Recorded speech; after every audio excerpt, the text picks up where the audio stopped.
오늘 잘 오셨습니다. 오늘이 치유창세기 마지막 79번째 강의입니다.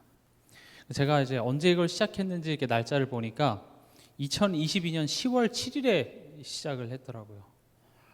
무려 1년 9개월이라는 시간 동안 이렇게 계수해 보면 얼마 안 된 것 같은데 저 개인적으로는 창세기 하면서 참 많은 은혜를 받았습니다.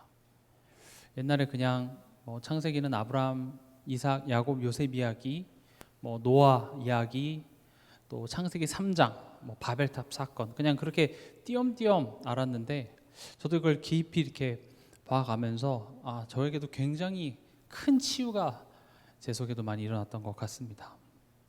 오늘은 마지막 시간입니다. 이제 이거 끝나고 뭘 할지 분명 성경을 할 겁니다. 뭘 할지는 아직 공개하지 않겠습니다. 저도 지금 몇 가지 생각을 하고 있는데 끝까지 인도 받아보려고 하는데 우리는 계속 성경을 가지고 이제 우리가 하나님의 말씀을 보려고 합니다. 우리가 이제 지난 시간에는 용서 이전에 용서받았음을 기억하라라는 제목을 가지고 말씀을 나눴습니다. 요셉의 형들이 이제 야곱이 죽으니까요.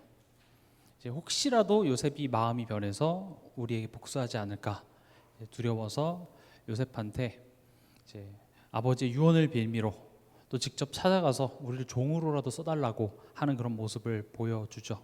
그런데 요셉은 용서의 차원이 아니라 형들의 그 어리석음을 가지고 하나님께서는 생명을 구원한 일을 하셨다라고 이야기를 합니다. 다시 말하면 인간의 어리석음을 가지고 예수님은 구원을 이루시는 십자가의 사역을 이루셨고 그 십자가에서 우리의 죄는 이미 용서된 것입니다. 근데 문제는 뭐냐면 우리 삶 속에서 우리가 매 순간 또 죄를 짓고 있다라는 것이죠. 그리고 근데 그 죄가 우리의 운명이 되지 않도록 십자가에서 하신 일이 뭡니까? 우리를 매 순간 용서하고 계신다라는 것입니다. 이게 지난 시간에 우리가 나눴던 메시지입니다. 오늘은 말씀의 제목이 조금 어려울 수 있습니다만 오늘 내용을 듣고 나면 이게 무엇인지 이해가 될 것입니다. 오늘 말씀의 제목은 성화와 성도의 견인이라는 말입니다. 여기에 대하여서 우리가 좀 얘기를 해보려고 하는데요. 우리가 요셉을 볼 때 요셉이 얼마나 언약을 잘 붙잡았고 요셉이 얼마나 믿음이 좋았으며 그런 관점으로도 볼 수도 있지만 요셉은요 이게 상징을 하고 있습니다. 요셉은 예수님 때로는 하나님으로 상징되어지기도 합니다. 요셉이 하나님이라는 말이 아니라 요셉을 가지고 그 당시에 형들이나 사람들에게 예수님을 상징하고 하나님을 알게 했고요. 또 이 신자의 모습이기도 합니다. 그러니까 요셉의 삶을 통하여서 요셉의 어떤 그 모습을 통하여서 요셉은 대단하다. 요셉은 믿음이 좋았네. 이제 그런 차원으로만 보지 마시고 요셉은 예수 그리스도 또 하나님을 상징하고 있다라는 것이죠. 마치 모세 같은 경우도 하나님께서는 백성들이 하나님을 모르기 때문에 모세를 통하여서 하나님을 알게 하시고 또 모세를 구원자같이 하나님께서 만드셔서 모세가 앞으로 오실 그리스도의 예표가 되도록 하나님께서는 하셨다라는 것이죠. 그래서 이 개념을 가지고 오늘 메시지를 또 보면 좋을 것 같습니다. 본론으로 와서요. 오늘 이제 요셉의 유언이죠. 죽기 전에. 근데 먼저 22절에 보면 요셉이 그의 아버지의 가족과 함께 애굽에 거주하여 110세를 살며 이렇게 되어 있습니다. 요셉이 그의 아버지의 가족이라 하면 누구죠? 형제들이에요. 또 그 아버지 가족이 또 있었겠죠. 그러니까 야곱의 식구들과 함께 애굽에 거주하여 110세를 살았다. 지금 이걸 통해서 뭘 보여주고자 하냐면 신실하신 하나님입니다. 신실하다는 게 무슨 말이죠? 믿을만하다는 거예요. 지금 그 전절에 21절에 보면 형들이 혹시 나 복수하는 거 아니야? 우리 복수하는 거 아니야? 아빠 죽었으니까 아빠 때문에 우리를 봐줬다가 우리를 복수하는 거 아니야? 라고 했을 때 요셉이 21절에 뭐라고 약속합니까? 보시면 당신들은 두려워하지 마소서 내가 당신들과 당신들의 자녀를 기르리다 하고 그들을 간곡한 말로 위로하였더라. 약속해요. 내가 당신과 당신들의 자녀들을 내가 기를게, 내가 책임질게 하죠. 근데 요셉이 안심시키고 난 다음에 그날 밤에 쳐 죽이니라 이렇게 됐습니까? 아니죠.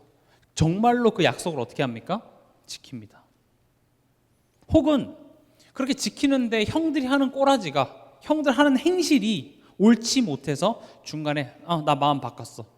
너네가 그렇게 행동을 하면, 그렇게 행실을 하고 그런 삶을 살면 내가 너네를 지켜줄 수 없지. 나 마음 바꿨어. 너네 죽여.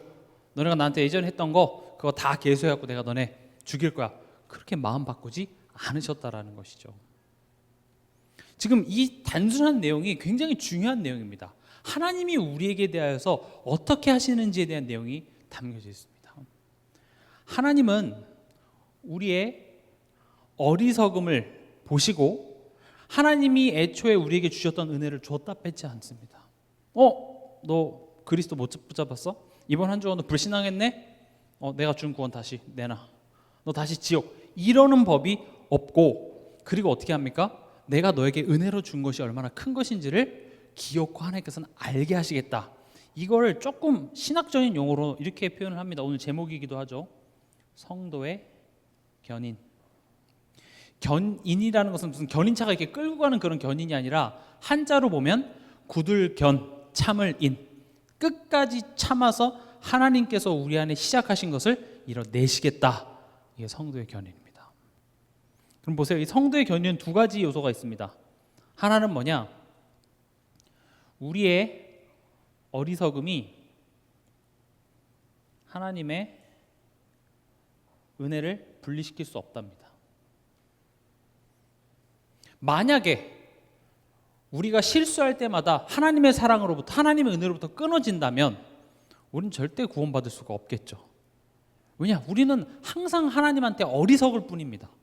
항상 우리는 하나님께 죄밖에 짓지 못하고 하나님을 불신하는 것밖에 하지 못하는 우리입니다. 성도의 견인이라는 것은 하나님이 택하신 사람은 우리가 부족하고 연약할지라도 그 은혜를 하나님께서는 가져가지 않으신다. 이게 성도의 견인이죠. 그리고 또 동시에 무엇이 있냐? 성령 하나님께서 우리 안에서 시작하신 그 일을 인도해서 완성해 내신다. 이 두 가지가 같이 들어가 있는 말입니다. 이 두 가지를 같이 보는 게 중요한 게 왜 그러냐면 대부분 사람들이 첫 번째 거에 대한 확신은 굉장히 큽니다. 그래, 내가 뭘 해도 하나님의 사랑에서 끊어지지 않지. 그렇죠? 예배 한 번 빠진다고 해서 내가 지옥 갑니까? 내가 도덕적으로 율법적으로 나쁜 짓을 한다고 해서 내가 하나님의 사랑에서 끊어집니까? 아니죠. 그럼 우리는 그 사랑 안에서 내가 그럴 필요 없는데 그러고 있구나 이렇게 깨달아지는 게 아니라, 사람은요 이 확신만 알고 있으면요 자연스럽게 방종으로 가게 돼 있습니다. 그래도 괜찮은데요. 뭐 예배 빠져도 지옥 갑니까? 지옥 안 가잖아요. 정말로 구원받은 게 맞다면. 그래서 내가 더욱더 그 나를 믿어주시는 하나님 앞에 나아가는 선택을 하는 게 아니라, 이거는 예외가 없습니다. 모든 사람은요 이 첫 번째 것만 있으면은 분리되지 않네 하면 방종으로 빠지기 십상입니다. 근데 이 두 번째 뭐가 있습니까? 그러기 때문에 성령 하나님께서 우리 삶 속에 개입하셔서 우리가 죄인인 것과, 그래 봐, 너 지금 또 너가 받은 은혜를 모르고 또 하나님을 불신하는 선택을 하고 하나님이 참된 만족인데 너가 세상의 것으로 만족하는 우리의 본성을 깨닫게 하셔서 우리로 하여금 그래서 너가 그리스도 앞에 서야 되를 성령께서 우리 삶 속에서 계속 그걸 가르치고 생각나게 하시는 거죠. 그래서 올바른 성도의 견인을 이해하는 사람은 나의 연약함 앞에서 구원의 확신이 흔들리진 않으나, 그렇다고 그것을 가지고 내 스스로를 정죄하거나 자책감에 빠지는 것이 아니라 더욱더 그리스도를 바라보고 그 그리스도 앞에 서면서 내 삶이 점점 죄와 멀어지고 하나님의 그 은혜의 깊은 곳으로 들어가는 삶으로 변화되더라. 이게 성도의 견인입니다. 그러니까 이것만 강조하는 것이 어떻게 보면 이제 조금 이렇게 구원파라든지 이제 율법 폐기 이런 느낌으로 갈 수 있고요. 야, 네 삶이 훌륭해야지 예수 믿었다고 마음대로 살아도 되겠냐? 삶이 훌륭해 라고 주장하는 알미니안주의도 있어요. 그러나 사실은 이 두 가지가 성경을 보면 같이 이루어집니다. 지금 창세기 아브라함, 이삭, 야곱의 인생을 한번 봐보세요. 아브라함, 그들이 훌륭하고 안 훌륭하고를 떠나서 하나님이 아브라함을 딱 택했잖아요. 그러면 아브라함의 어리석음이 하나님을 실망시켰어요. 그럼 하나님이 아브라함을 택하신 걸 후회하시고 버리셨습니까? 안 버리세요. 아브라함이 방금 하나님이 말했는데 돌아서 바로 불신앙하는 그 모습을 보시면서 내가 아브라함 괜히 택했다. 불신앙의 대명사, 인본주의의 대명사가 누구죠? 야곱이잖아요.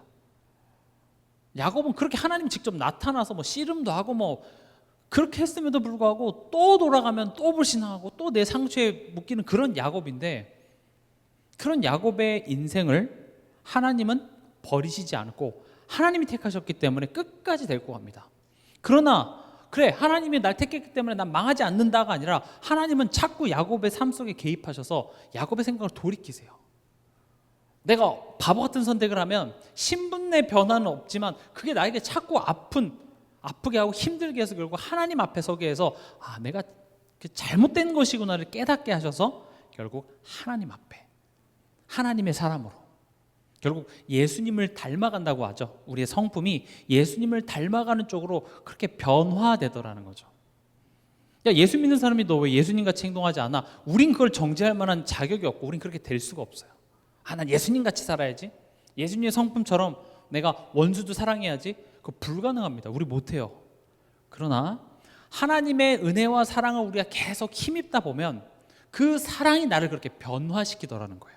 어느 날 돌아보니까 내가 옛날에는 품지 못한 사람들도 품어지게 되고요, 어느 날 돌아보니 내가 옛날에 그렇게 의지했던 것들이 이제는 거기서부터 자유로워지고요, 예전에는 그 경제 문제나 내 건강 문제 때문에 막 힘들었는데 이제는 돈을 주셔도 돈을 안 주셔도 상관이 없는 그런 자리에 내가 서게 되죠. 왜냐? 그 은혜가 감사하기 때문에.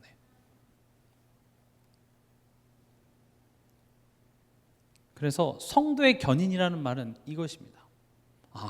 그 어떤 것도 하나님의 은혜에서 나를 끊을 수 없구나.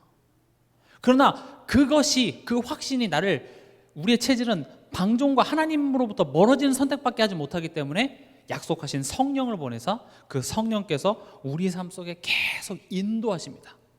세상에서 성공하는 길로 인도하시는 것이 아니라 나로 하여금 나의 죄성, 사단에게 속는 나의 틀들을 자꾸 드러내셔서 나로 하여금 더욱더 그리스도를 의지하고 사모하고 그 그리스도 안에서 새 사람이 되도록 자꾸 인도하셔서 결국 뭘 하세요? 하나님의 시작하신 그 일을 우리 안에서 완성하십니다. 그러니까 그리스도 안에서 우리가 장성한 분량에 이르는 거죠. 더 쉽게 말하면 그리스도로서 어른이 되는 겁니다. 어린아이에 머무는 것이 아니라 어른이 되는 겁니다. 어린아이와 어른의 차이는 뭐죠? 어른은 책임을 집니다. 어린아이는 내가 하고 싶은 것을 해요. 그러나 어른들은 가치 있는 것을 위하여서 때로는 인내하기도 하고요. 그리고 어른이 됐기 때문에 또 뭘 합니까? 새로운 생명들을 낳을 수도 있고 기를 수도 있게 되는 것이죠. 그래서 교회 안에서 우리가 진짜 이 믿음의 복음 안에서의 장성한 분량에 이르는 그 과정 속에서 우리 삶 속에 생명운동도 일어나고 내가 후대도 기르게 되는 겁니다. 영적으로 내가 어린아이면 내가 내 자녀를 아무리 옳은 말을 한다 할지라도 그 되는 게 아닙니다. 내 영적인 문제만 자꾸 배워가지 내가 복음으로서 내가 어른이 되는 게 먼저입니다. 지금 어떤 사람이 물에 빠져 있는데 지금 제가 수영을 예를 들어서 못해요. 그럼 뭐가 먼저죠? 내가 수영을 배워야 돼요. 근데 전 수영할 줄 모르는데 야 지금 저렇게 죽어가고 있는데 지금 네 뭐 하고 있어? 빨리 뛰어들어가. 그건 같이 죽는 일이에요. 차라리 내가 하지 못하면 뭐라도 던져야 돼요? 튜브라도 던진다든지 아니면 수영 잘하는 사람을 불러야 되는데 지금 우리한테는 선택의 여지가 없죠. 난 자녀를 낳았고 내 가족이고 그러니까 내가 키우고 양육을 해야 돼요. 그러니까 같이 죽는 거예요. 같이. 그래서 우리가 이 창세기를 통하여서 하나님께서는 이런 식으로 우리를 지금 성장시키면서 동시에 우리를 통해서 또 다른 사람을 키우시고 또 다른 생명들을 살리시길 원하신다. 이거를 얘기하고자 하시는 겁니다. 그럼 이제 오늘 요셉이 유언을 합니다. 요셉이 지금 24절부터 25절까지 이제 유언을 하죠. 뭐라고 유언합니까? 지금 보세요. 24절에 보면 요셉이 그의 형제들에게 이르되 나는 죽을 것이나 하나님이 당신들을 돌보시고 당신들을 이 땅에서 인도하여 내사 아브라함과 이삭과 야곱에게 맹세하신 땅에 이르게 하시리라 하고. 지금 이 내용이 조금 다양한 이야기를 하는 것 같지만 지금 요셉이 뭘 강조하고자 하냐면 하나님의 돌보심, 하나님의 인도하심, 하나님의 이르게 하심. 지금 그 얘기잖아요. 그렇죠? 24절에 나는 죽을 거야. 그러나 하나님이 당신들을 돌보실 거야. 하나님이 당신을 인도하실 거야. 하나님께서 약속 축복의 땅에 이르게 하실 거야. 지금 요셉의 유언은 이겁니다. 이것을 기억하고 이것을 체험해봐. 지금 성경 우리 제목이 뭐죠? 성화라는 것은요, 이걸 체험하는 거예요. 아, 하나님이 나를 돌보시는구나. 하나님이 나를 인도하시는구나. 하나님이 내게 약속하신 것을 이루게 하시는구나. 이걸 아는 것을 보고 하나님을 안다라고 얘기합니다. 하나님에 대한 어떤 지식, 하나님이 첫째 날에 뭘 창조하셨고 하나님 성삼위 하나님, 그런 이론적인 것 아는 것도 중요하지만 지금 여기서 성경에서 말하는 하나님을 안다라는 것은 내 삶 속에 하나님이 나를 돌보시는구나. 하나님이 지금 내 삶을 인도하고 계시는구나.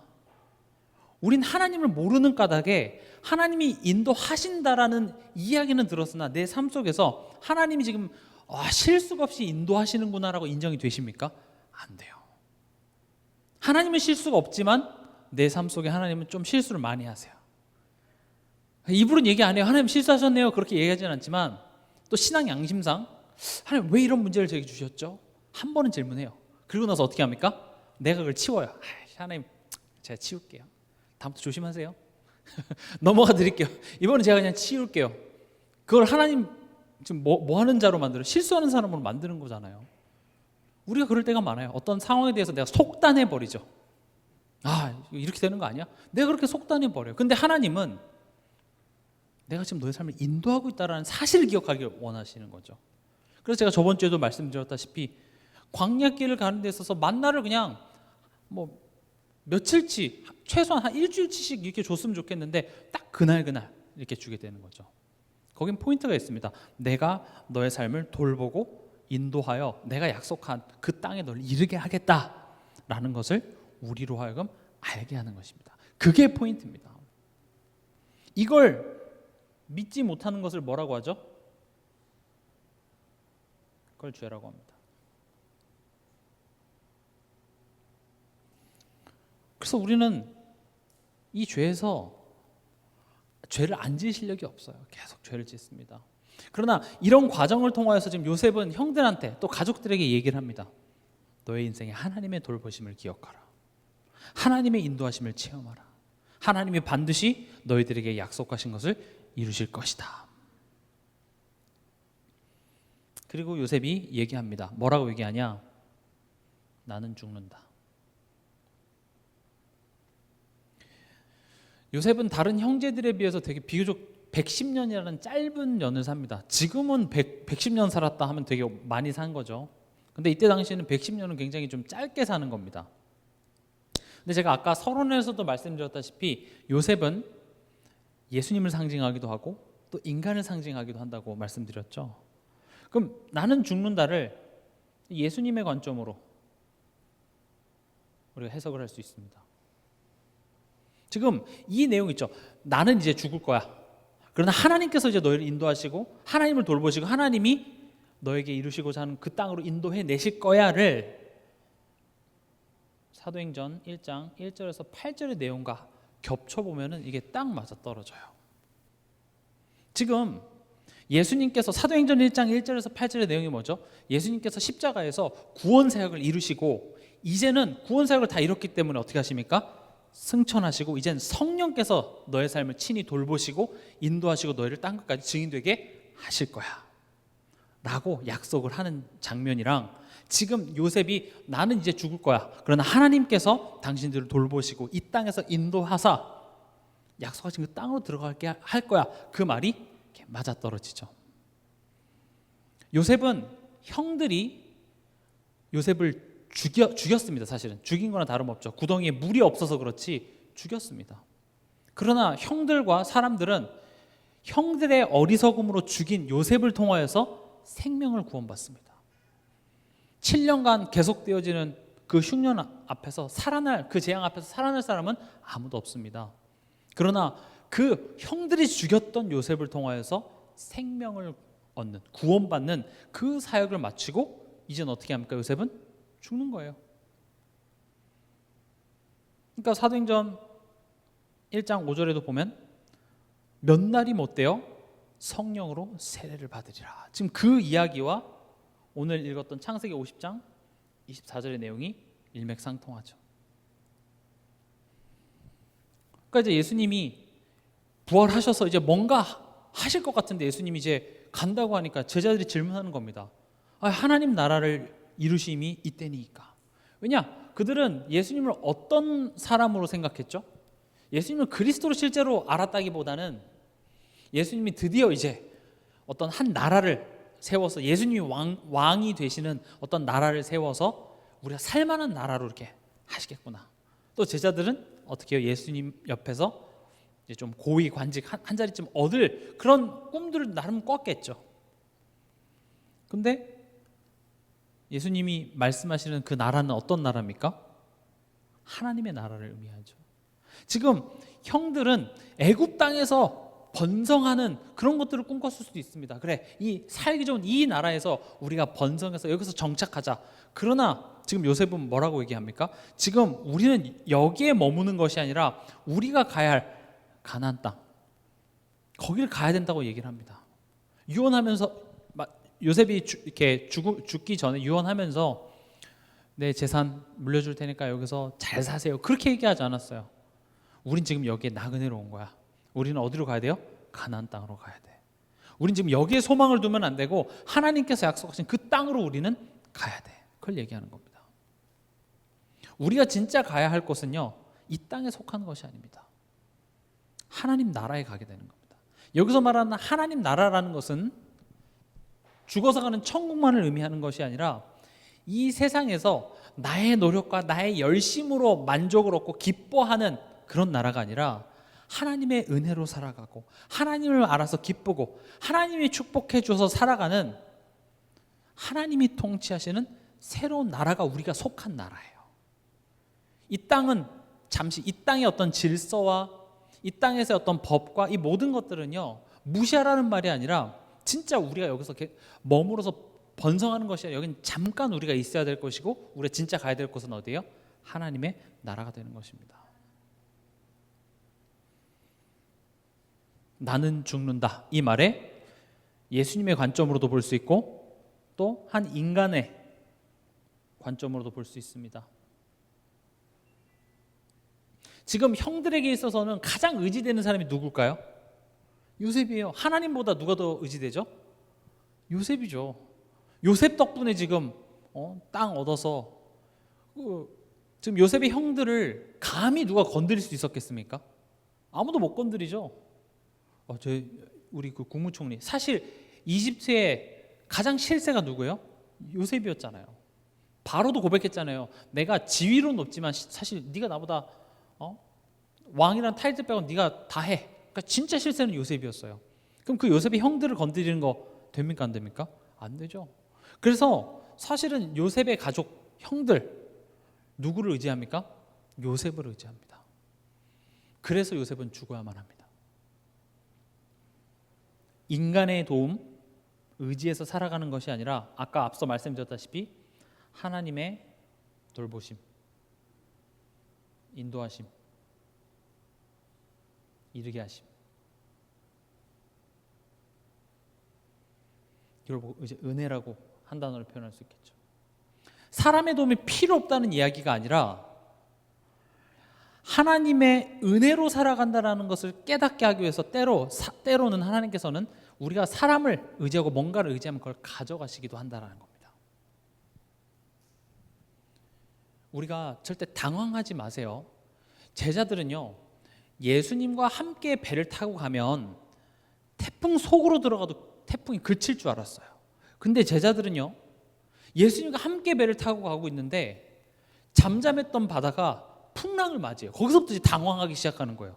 아니, 예수님이랑 같이 가면 풍랑 속으로, 태풍의 눈으로 들어가도 막, 원래 태풍의 눈은 고요하긴 하지만 태풍 속으로 들어가도 잠잠해질 줄 알았는데 웬걸요? 가만히 있다가 문제가 더 생기네. 심지어 예수님은 뭐하고 계세요? 그 문제를 막 해결해 주시려고 노력하고 계시던가요? 아니요, 주무시고 계세요. 그러니까 제자들은 이제 다급한 거죠. 아, 뭐지?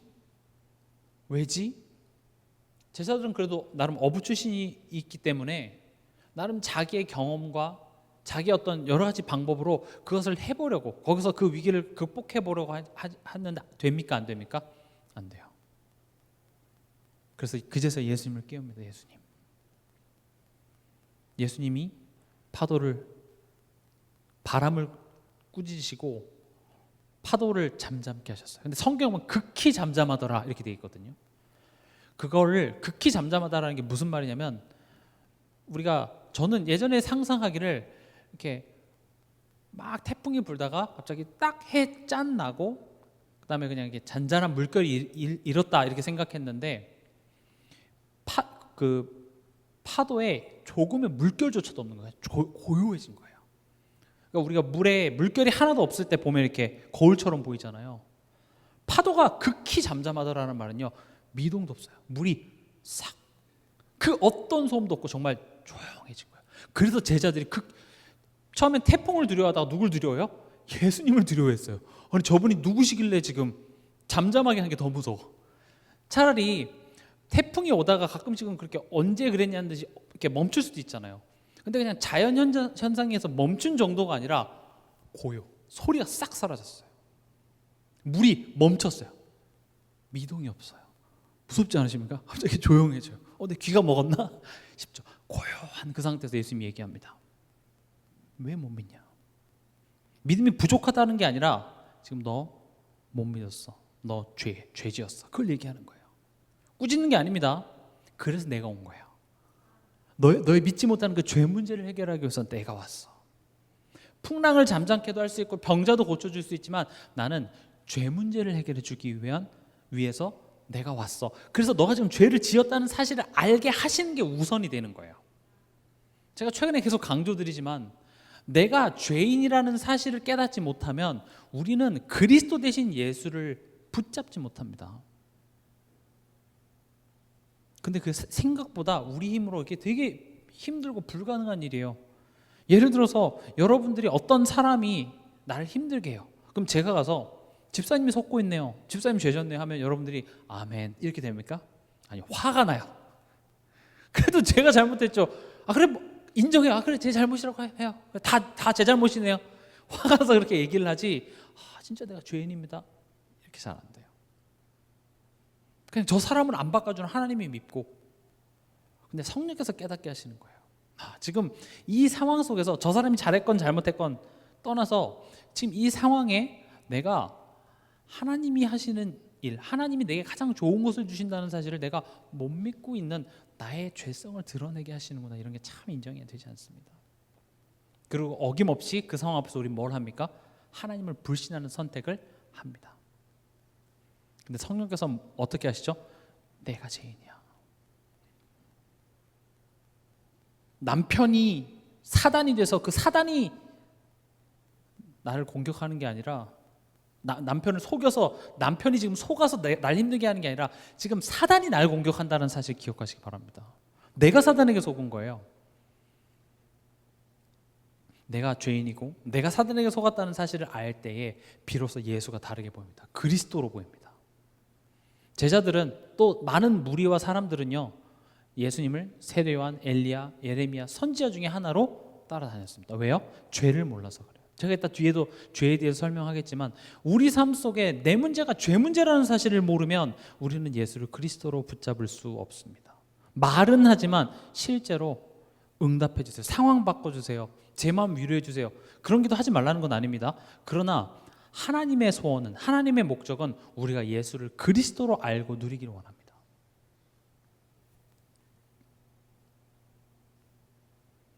그래서 때로는요, 우리가 하나님의 그 은혜로 살아가고 있다라는 사실을 알게 하기 위해서 이런 풍랑과 같은 상황들을 허락하시기도 한다라는 것이죠. 24절에 다시 보면 요셉이 그의 형제들에게 이르되 나는 죽을 것이나 하나님이 당신들을 돌보시고 당신들을 이 땅에서 인도해 내사 아브라함과 이삭과 야곱에게 맹세하신 땅에 이르게 하시리라 하고. 지금 여기에 땅 얘기도 나오죠. 지금 이 땅을 우리의 실력과 너네가 열심히 하나님을 섬기면 땅을 준다 이렇게 얘기합니까? 뭐라고 얘기합니까? 하나님의 은혜야. 하나님이 약속하셨기 때문에 그들의 것이 되겠다 이렇게 얘기합니다. 지금 이 요셉의 이 한마디가 사실은 굉장한 메시지를 담고 있고 또 구약과 신약은 이렇게 짝을 이룹니다. 또 어떤 신학자들은 그렇게 얘기해요. 구약은 영화고 신약은 그 영화의 자막이라는 이렇게 표현을 하세요. 그러니까 여러분들이 뭐 미국 영화는 뭐 영어 잘하는 사람 알 수 있지만 예를 들어서 무슨 뭐 프랑스 영화를 여러분 보신다고 한번 가정해 볼게요. 근데 자막 없이 그거 보실 수 있나요? 뭔가 여러 가지 일이 벌어지는데 저게 도대체 무슨 말이야 모르죠. 그래서 거기에 뭐가 달리는 거예요? 밑에 자막이 달리죠. 그게 신약이에요. 그래서 구약과 신약은 이렇게 함께 봐야 됩니다. 단순히 그냥 요셉이 하나님 잘 믿었더니 복을 받았다 그런 차원에서 이해되는 것이 아니라 신약에 오신 그 그리스도의 사건을 가지고 이것을 볼 때 그제서야 그게 이런 말이었구나가 뜻이 드러나는 것이죠. 그래서 하나님께서는요 이것을 깨닫게 하시기 위해서 요셉을 하나님을 상징하게 했지만 하나님을 대신하는 자리에 서게 하지 않으셨다라는 것이죠. 요셉을 통해서 하나님을 알게 했지만 요셉이 하나님은 아니에요. 우리가 때로는 사역자라든지 어떤 사람을 그렇게 의지할 때도 있습니다. 아닙니다. 저는 항상 사역할 때 어떤 마음가짐으로 하냐? 저는 그리스도, 이 복음 메시지의 전달자에 불과해요. 그래서 저를 바라보지 마시고 제가 전달하는 그 메시지를 통해서 그리스도를 바라보도록 저는 어찌 보면 그 반사판이죠. 이렇게 제가 반사판 가지고 와서 딴 데 보는 거 가서 예수 보세요, 예수 보세요. 그게 제가 하는 일이에요. 또 동시에 메시지를 듣는 사람은 사람을 너무 의지하거나 너무 기대하지 마세요. 저도 지금 이 자리에 서 있지만 제가 여러분들보다 훌륭해서 뛰어나서 서 있는 게 아니라 저도 똑같아요. 어찌 보면 저는 보면 볼수록 제가 더 모질하다고 생각해요. 여러분들은 얼마든지 생업을 하면서도 하나님을 의지할 만한 어떤 그런 그릇이 되는데 저는 그게 안 돼서 하나님 저를 여기다 묶어놓는 것 같아요. 넌 딴짓하지 말고 이것만 해. 하나님 저를 잘하셔서 그런 것 같아요. 그래서 우리는요 신앙생활하면서 사람, 어떤 단체 그 모습에 어차피 우리는 그걸 따라가는 게 아니에요. 우리는 그리스도, 우리에게 주신 성경 말씀을 따라가는 거기 때문에 사람은요 실수하기도 해요. 그래서 잘했다는 말이 아닙니다. 그러나 우리는 다 연약한 죄인이기 때문에 애초에 우리는 사람을 바라보는 것이 아니라 누구를 바라봐야 돼요? 그리스도를 바라봐야 돼요. 하나님을 바라봐야 돼요.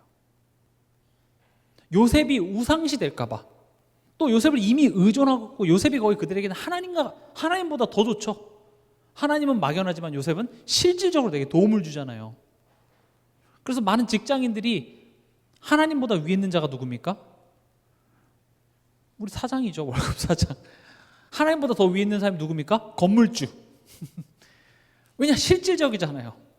그 건물주가 집세 깎아주면 더 막 마음에 와닿죠. 물론 머리로는 하나님 높다는 걸 알지만, 그러니까 이들에게 있어서도 요셉이 실질적으로 내 삶 속에 도움이 되니까 요셉이 하나님보다 더 위에 있어요. 그래서 요셉은 죽어야만 해요, 사실은. 너는 요셉의 사람의 도움으로 살아가는 것이 아니라 하나님의 은혜 속에 살아가고 있어. 그것을 체험하는 게 복이라는 거예요. 그걸 인정할 때 뭐 다른 복을 준다는 게 아니라 그걸 인정하는 거예요. 내가 하나님의 은혜로 살아가고 있구나. 세상 사람들은 내가 열심히 한 만큼 돈을 벌고 어떤 사람들은 열심히 일을 하지 않아도 일확천금을 누리는 사람들도 분명히 있습니다. 그런 사람들이 옛날에는 몰랐지만 그런 사람들이 뭐 SNS나 TV에서 보여주면 우리는 박탈감을 느끼죠. 상대적 박탈감.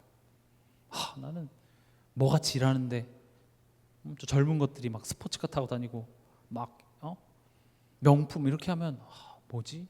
하나님 뭐 하고 계시지? 우린 그렇게 생각할 수 있어요. 근데 저주예요. 저주입니다. 내 힘으로 내가 조금 했는데 그게 잘 되는 거 착각하고 살아가면 그건 하나님으로부터 더 멀어지는 거예요.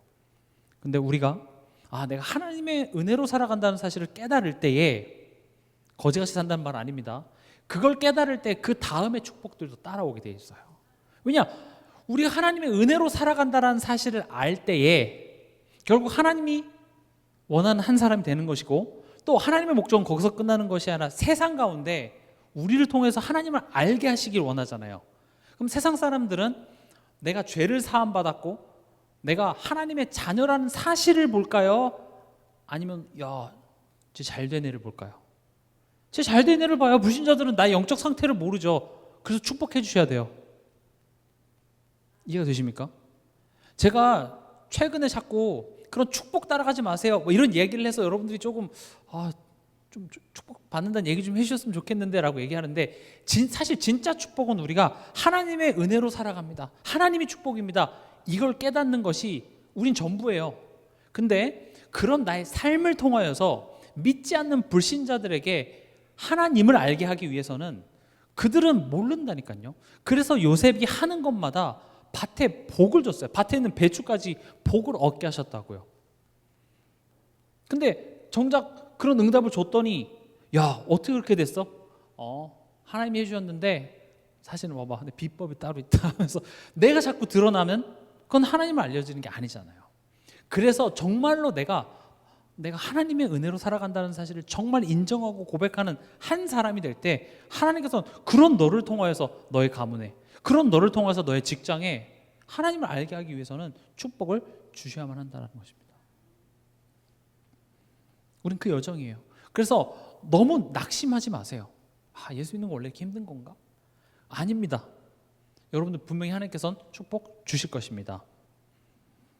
그리고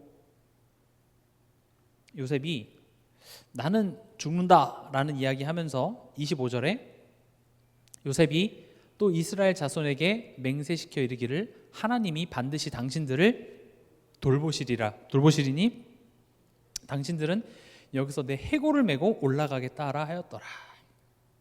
해골이 나옵니다. 해골을 어디에 넣습니까? 관에.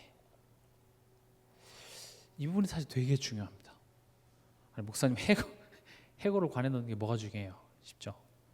그럼 지금 이스라엘 백성들이 출애굽을 할 때 우리는 언약궤만 갖고 간 것 같지만 사실 관을 2개를 가져갑니다. 하나는 뭡니까?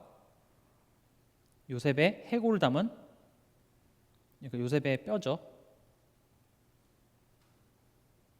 이 뼈를 담은 관과 또 하나는 뭡니까? 언약궤. 이 2개를 가지고 이제 광야길을 가는 거예요. 그럼 이것은 뭘 상징합니까? 죽음을 상징하죠. 언약궤에 뭐가 들어 있었죠? 만나와 아론의 싹이 난 지팡이와 그다음에 돌판, 십계명이 써져 있었던 돌판이죠. 이것은 뭘 상징합니까? 생명입니다. 지금 죽음과 생명 이걸 가지고 광야를 걸어갑니다. 지금 여기에 대하여서 사실 할 말이 많습니다. 이 해골이라는 말이 히브리어로는 뭘로 합니까? 골고다입니다. 예수님은 골고다에서 십자가에서 죽으셨죠. 지금 이게 뭘 상징하냐?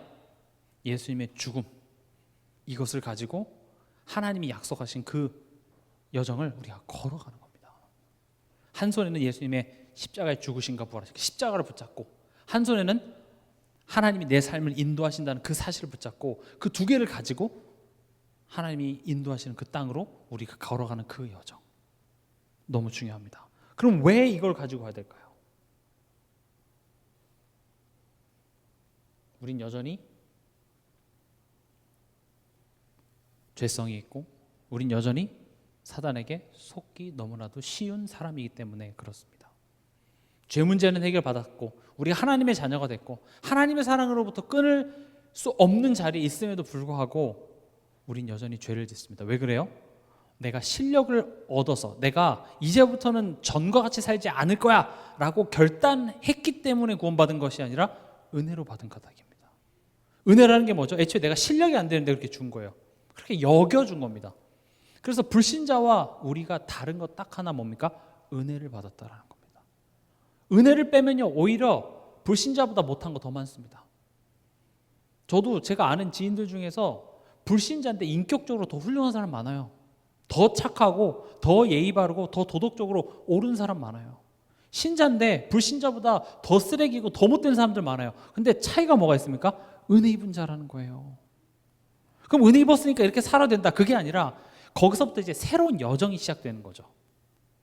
이제 너가 어떤 사람인지를 아는 자답게 살아가는 그 여정. 그럼 보세요.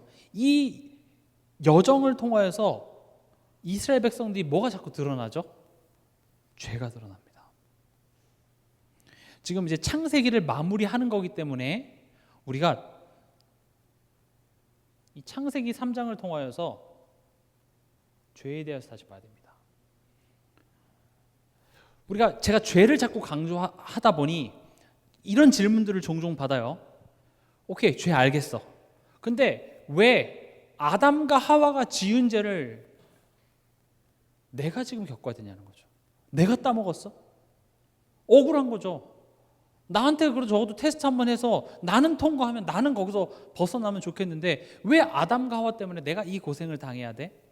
창세기는 지금 그런 식으로 지금 쓰여진 게 아니라 이렇게 이해하시면 좋아요. 예를 들어서 암에 걸린 사람의 혈액 표본이 있어요. 샘플이. 암에 걸린 사람의. 근데 어느 날 내 혈액을 이렇게 뽑아가지고 표본을 분석을 해서 그 암 걸린 사람과 비교해봤더니 그게 똑같은 거예요. 그럼 그것을 통해서 뭘 알 수 있죠? 내가 암에 걸렸다는 걸 알 수 있어요. 다시요. 암에 걸린 사람의 피의 샘플을 내 피의 샘플과 비교해봤을 때 그게 같다면 어떤 결론이 나와요? 내가 암이 있구나라는 걸 알 수 있듯이 아담과 하와는요, 아담은 죄인의 표본입니다. 샘플이에요. 그래서 너가 아담과 똑같다면 우리는 무슨 결론이 나와요? 죄인이라는 결론이 나오는 거예요. 근데요, 사람들은요, 내가 불행한 이유가 내가 죄인이라서 불행하다고 몰라요. 그냥 내가 이런 가정에 태어나서, 내가 이런 부모 만나서, 내가 그때 그런 선택을 해서, 경제가 이래서, 우리나라가 이래서, 그래서 불행하다고 생각해요. 그래서 사람들은 불행의 원인도 모르는 채로 그냥 불행하기 때문에 그게 상처고 그게 인생이 원래 이런가 보다 하고 살아가고 있지만, 성경은 창세기 시작을 그렇게 돼 있잖아요. 아담에 대해서 얘기합니다. 아담의 모습을 보여주죠. 아담 때문에 네가 억울하게 당하는 거야, 그런 차원이 아니라 봐, 아담의 모습을 보여주고, 아담의 모습과 너의 모습이 같아 틀려? 너무 똑같은데요? 그럼 너 죄인이야. 아담의 모습과 너의 모습이 같다면 우리 또한도 누가 필요해요? 여자의 후손을 통해서 구원이 필요한 사람이야. 그걸 창세기 시작부터 그걸 얘기하고 하는 거예요. 아, 내가 죄인이구나. 여러분, 죄가 뭡니까? 죄가 뭐죠? 우리가 항상 죄를 하라, 하지 말라, 이런 조항을 지키고 범하는 그런 걸로 생각을 하는 경우가 많아요. 근데요, 이건 아닙니다. 죄는 뭐냐? 하나님과의 인격적 관계 속에서 일어나는 게 죄예요. 그래서 이걸 저는 그냥 쉽게 불신, 하나님 못 믿는 거예요. 하나님이 내게 그렇게 좋은 것을 주실 리가 없어 라고 하나님에 대해서 오해하는 게 죄입니다. 보세요. 그러면 사단이, 죄의 시작이 어디서부터 시작됐죠? 사단이 찾아왔어요. 사단이 와서 뭐라고 얘기하죠? 하나님에 대하여서 오해하게 하죠. 그러면 여러분들 한번 질문해 볼게요. 죄를 지은 시점이 언제입니까? 범죄한 시점. 언제 죄를 졌죠? 잡았을 때입니까? 먹었을 때입니까? 입으로 씹었을 때입니까? 씹고 안 삼켜 퇴 뱉으면 괜찮습니까? 목젖에 식도? 소화 안 되고 먹었다 에 가서 다시 토해내면은 죄가 무효가 됩니까? 언제죠? 사실은 벌써 그 마음의 생각이 딱 들어왔을 때부터 벌써 이미 관계적인 것이기 때문에 그때 이미 죄는 시작이 된 거예요. 그러니까 우리가 지금 이 부분이 되게 중요하거든요. 그래서 사단이 물어보죠. 하나님이 동산 모든 나무의 열매를 먹지 말라 하시잖아요 했을 때 하와가 묘한 대답을 해요. 먹지도 말고 만지지도 말라 이렇게 해요. 만지지도 말라 이 말은 없거든요. 그러니까 하와는 이 죄를 어떻게 이해했냐면 단순히 행위적인 것을 이해를 했어요. 그렇죠? 만진다고 죄가 됩니까? 그건 아니에요. 근데 먹기 위해서 만져야 되고, 그렇죠? 만지면 먹게 되고 하니까 그걸 하지 말라는 점. 물론 먹으면 안 돼요. 그러나 왜 먹기 전에 내 마음속에 어떤 일이 벌어졌는지에 대한 영적인 눈이 없기 때문에 죄에 대해서 지금 잘 모르고 있어요. 근데 우리에게도 그런 모습이 있다니까요. 이게 지금 선악과 따먹는 이야기이기 때문에 무슨 당분신화같이 얘기 들릴 수 있는데 우리 삶 속에서도 동일해요.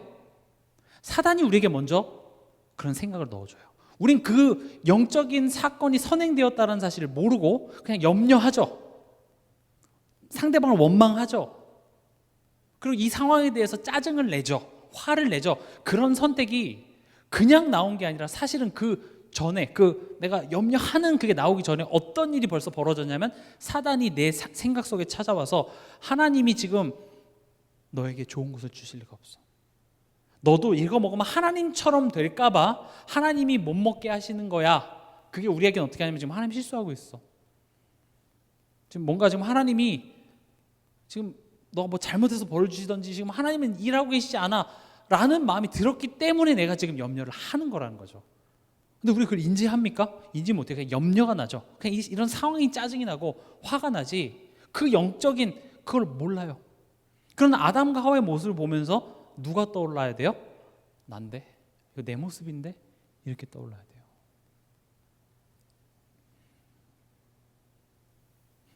그걸 따먹고 난 다음에 어떤 모습이 보여집니까? 하나님의 낯을 피합니다. 하나님의 음성을 두려워해서 피합니다. 그게 여러분들이 예배 가기 싫은 이유예요. 기도가 힘든 이유예요. 저도 목사지만 솔직히 말씀드리면 시원한 방에서 재밌는 영화 보거나 핸드폰 하는 게 솔직히 말하면 예배 와서 드리는 것보다 훨씬 더 좋아요. 훨씬 더 편해요. 여러분 뭐 선택하시겠습니까? 물론 여러분들은 믿음이 좋으셔서 예배를 선택하겠지만 솔직히 저는 하나님이 어차피 제 마음 중심 아시니까요. 안 되더라고요. 기도하시는 게 쉽습니까? 누구는 기도하는 게 쉽다고 얘기하는데 비교 대상을 염려랑 한번 비교해 볼게요. 염려가 쉬우십니까? 기도가 쉬우십니까? 염려는 에너지가 들지 않아요. 그냥 염려가 되죠. 그냥 원망이 되고 짜증이 되죠. 근데 기도는 새삼스럽습니다. 뭔가 내가 이렇게 에너지를 써야 돼요. 근데 그게 잘했다 잘못했다가 아니라 그게 모든 죄인의 기본 모습이에요. 왜 예배 드리기 싫어합니까? 전 그걸 정죄하는 게 아니라 그런 모습이 아담의 모습이었네. 그럼 난 뭐예요? 죄인이에요. 구원이 필요한 내가 죄인이구나. 그래서 내 삶이 행복하지 않았구나. 그래서 내 삶 속에 만족이 없었구나. 그래서 나는 여죄우선이 필요한 거구나. 지금 죄인의 표본인 아담의 모습. 그래서 창세기의 시작 자체가 죄인의 표본인 아담의 모습을 딱 보여주기 시작하는 거예요. 거기서부터 내 모습이 보이지 않으면 그 뒤에 있는 것들은 다 의미가 없어요. 그냥 좋은 이야기들이죠. 그냥 아담 때문에 내가 억울하게 뭔가 겪는 거라고 생각하지만 지금 그런 차원으로 설명되는 게 아니에요. 너의 삶에 너의 모습이 아담과 같다. 넌 죄인이야. 그래서 여자의 후손을 보내주시겠다고 약속하십니다. 여자의 후손이 뭐죠? 그리스도예요. 그 그리스도께서 하신 일이 뭡니까? 마귀의 일을 멸하십니다. 마귀의 일이 뭡니까? 죄를 짓게 해서 죄를 짓는 자마다 마귀의 소속이 되게 합니다. 마귀는 단순히 우리한테 와서 에이, 하나님과 우리 사이를 이간질하는 것이 아니라 이간질을 시켜서 우리라고 하면 죄를 지어서 운명의 끈을 자기한테 묶어요. 같이 묶어. 같이 묶어서 그 예전에 백제 시대 삼천궁녀 의자왕이라고 아시죠? 또 논개인가요? 삼천궁녀가 아니군요. 논개를 얘기해야 되겠네요. 논개가 그 일본 왜 그 장수를 껴안고 그냥 같이 이렇게 물에 빠진 게 논개 맞나요? 아무튼 같이 그렇게 죽는 것처럼 사단이 하는 일이요. 자기와 운명의 끈을 묶어갖고 같이 멸망하게 하는 게 사단의 일이에요. 그래서 여러분들이 전생에 나쁜 짓을 많이 지어서 지옥에 가는 게 아니라 죄를 짓는 자는 마귀에게 속해요. 마귀와 묶여있기 때문에 마귀가 가야 될 지옥에 가게 되는 거예요. 그래서 하나님 그게 안타까우신 거예요. 하나님 잘 못 믿는 사람들을 뜨거운 불에 넣으려고 하는 게 아니라 죄를 짓는 자는 마귀의 소속이 된다고요. 그래서 하나님께서 이 땅 육신의 몸을 입고 오신 까닭이 야 거긴 사단이 가야 될 텐데 왜 네가 거기에까지 따라가. 그래서 예수님이 십자가의 죽음으로 뭘 하십니까? 사단과 묶여있던 그 운명의 끈을 끊어버려요. 그렇기 때문에 우리의 어리석음이 지옥이 되지 않아요. 그렇기 때문에 우리의 어리석은 것이 우리의 운명이 되지 않아요. 그리고 그걸 끊는 것에서 끝나는 것이 아니라 그 끈을 누구랑 묶습니까? 예수님이랑 묶어요.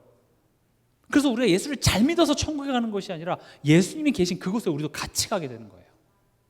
우리가 이 세상에서 내가 예수님을 잘 믿고 열심히 해야 복을 받는 것이 아니라 예수님이 세상에 대하여서 승리하셨기 때문에 그 승리의 축복을 내가 힘입는 거예요. 그걸 은혜라 그래요.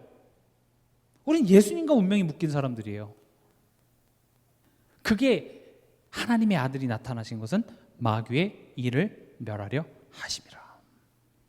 예수님의 십자가의 죽음은 그런 것입니다. 여러분들의 인생은 예수님과 운명이 묶인 것입니다. 그럼 예수님이랑 묶여있으면 승승장구해야 될 것 같잖아요. 그런데 왜 승승장구하지 않은 것 같죠? 더 고생하는 것 같죠?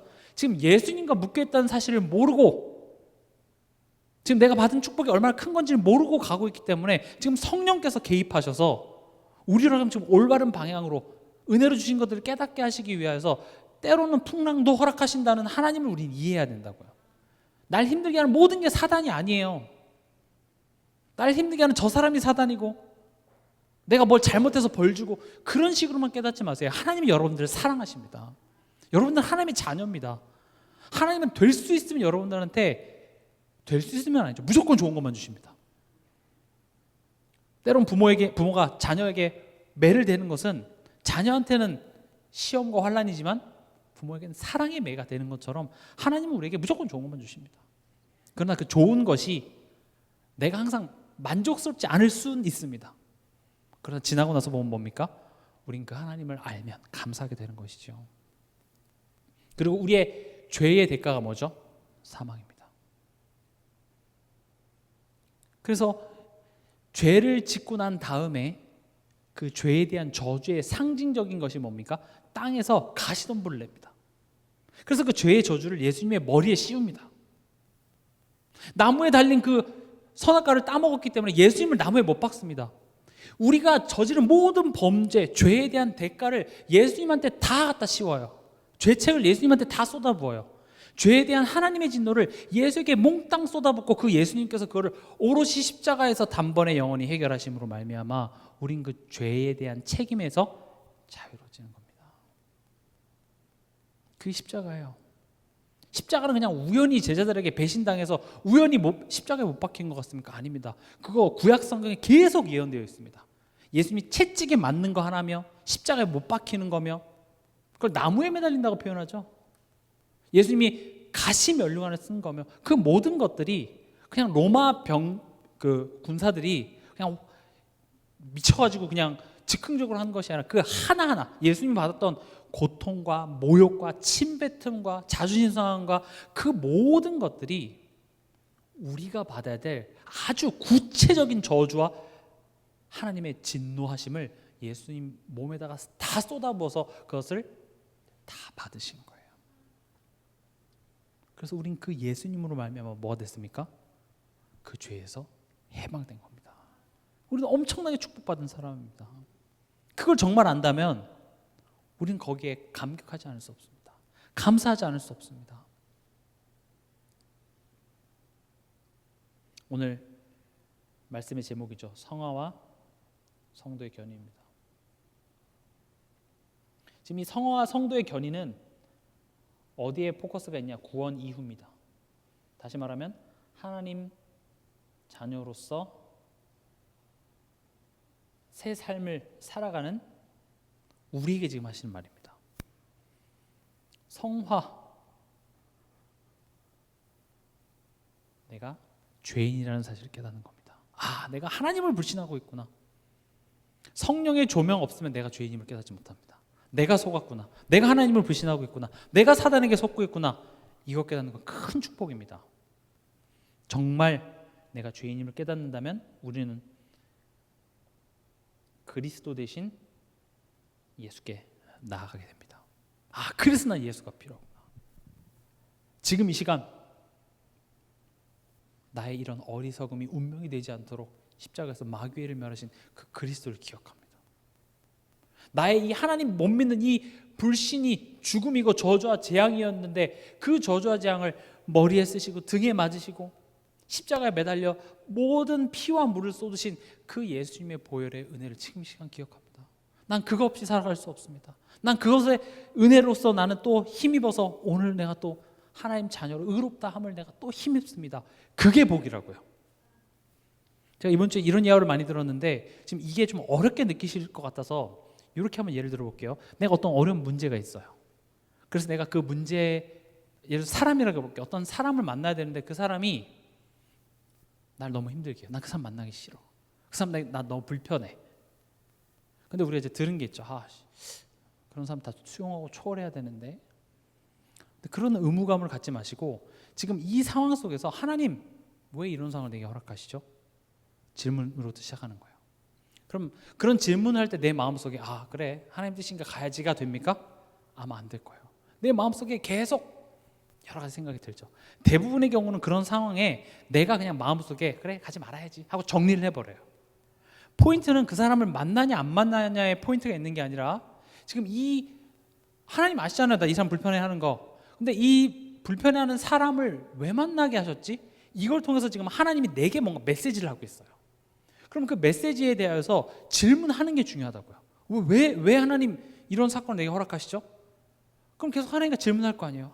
만나기 싫은데 하나님 뭡니까? 이번 주 강단 말씀 또 귀 기울이면서 왜 자꾸 불편한 일들이 일어나죠? 그런 일들이 벌어진다는 거죠. 그럼 그런 시간을 갖다가 이제 만나기 하루 전날이에요. 근데 여러분들 마음에 여전히 만나기 쉽지가 않아요. 그럼 그때 저 내일 아파요. 얘기하면 돼요. 만나고 안 만나고가 중요한 게 아니라 그런 상황을 허락하신 하나님과 계속 내가 대화하는 거예요. 근데 분명 하나님은 지금 이 사람을 만나야 되냐 안 만나냐의 포인트가 있는 게 아니라 이것을 통하여서 나의 과거의 상처, 지금 뭔가 걸려서 난 지금 이 상황이 불편한 거잖아요. 근데 그 부분이 나에게는 계속 사단의 틈이 되기도 하고요. 그 부분들이 내가 맨날 하나님의 축복을 누리는 데 있어서 넘어지는 포인트가 되기 때문에 어떤 사람에게는 어떤 사람이 될 수 있겠지만 누군가에게는 그게 경제, 돈 이런 게 될 수도 있어요. 어떤 사람한테는 건강이 될 수 있어요. 좀 뭐 할 만하면은 아플 것 같은 거죠. 어떤 사람은 돈 얘기만 나오면 내가 거기 시험을 들어요. 그러면 내가 그걸 해야 되냐 말아야 되냐 그걸 내가 지금 벌써부터 결정하지 말고 그래 나 안 할 거야 이렇게 하지 마시고 지금 그 문제를 하나님 내가 이거 제일 싫어하는 거 알면서 왜 이걸 자꾸 나에게 허락하시죠? 그리고 내가 거기에서 하나님을 못 믿는 내가 죄인이라는 사실이 깨달아지고 하나님과 계속 힘을 달라고 기도하세요. 그런 과정 속에서 하나님은요 이제는 어느 날 내가 그렇게 하나님과 막 이렇게 질문하고 하나님을 붙잡고 하나님을 바라보고 하는 그런 시간들을 가졌는데 그 문제가 왔을 때 그래 한번 만나보지 뭐 힘을 주세요. 그리고 갔는데 웬걸요? 그 사람 변화되어 있어요. 안 변화되어 있기도 해요. 안 변화되면 그건 누구 손해예요? 그 사람 손해예요. 다시요. 우린 그런 상황 앞에서 내가 뭔가를 해야 된다 하는 게 복음 누리는 거고 안 하는 게 복음 못 누리는 그런 결론적인 것만을 바라보는데 하고 안 하고가 중요한 게 아니라 중요한 것은 그런 문제를 통하여서 지금 하나님이 내게 무엇을 말씀하고자 하시느냐 그거를 깨닫는 게 더 중요하다고요. 이해가 되셨는지 모르겠습니다. 그러니까 성화라는 게 결국은 내가 죄인임을 깨달아 예수께로 돌아가는 것인데 이게 평범하게 내 삶 속에 아무 일 없을 때 이게 안 돼요. 그냥 머리는 알죠. 그건 내가 죄인입니다. 내 예수 그리스도 바라봅니다. 이게 되는데 이 문제와 갈등이 찾아왔을 때 그제서야 어떻게 돼요? 이게 드러나잖아요. 내 죄성이. 그 죄성이 드러났을 때 이걸 깨닫게 하시는 거구나가 안 되고 그냥 왜 저 사람 안 바꿔주세요. 그냥 하나님에 대한 원망과 불평만 한다는 거죠. 그래서 이것을 통해서 내가 죄인임을 깨닫고 예수께 돌아가는 것을 보고 우리는 회개라고 합니다. 그리스도께 돌아가는 거예요.